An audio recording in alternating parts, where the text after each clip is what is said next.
3 markets that I'd buy in if I had 500 grand to spend right now, which is a common figure I feel that's coming through the doors at the minute. One market I would look at is a market that is regional, that has good population movement, good infrastructure, good economy. It's almost like a satellite city somewhere around the country. We can buy 3 to 4 bedroom houses for 500K. They're not going to be the Taj Mahals. They're not going to be right in the city or walking distance to, but they're going to be good, solid structures that'll perform well over the journey because the income levels in those locations are strong and it hasn't been overinflated in the last 5 years. Another location that I would focus on or type of property would be a unit in a niche complex, right? So small complex, 2 bedrooms, ideally 2 bath, 1 car, that where the median house price is way larger than the median unit price, right? So think about that for a moment. So we might be looking at $1 million to $1.2 million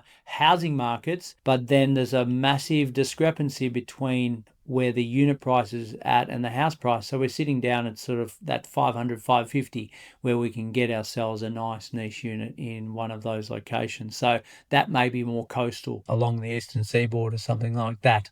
Okay. And then another 500K price point might be just diversifying out of your portfolio and getting a cash flow play.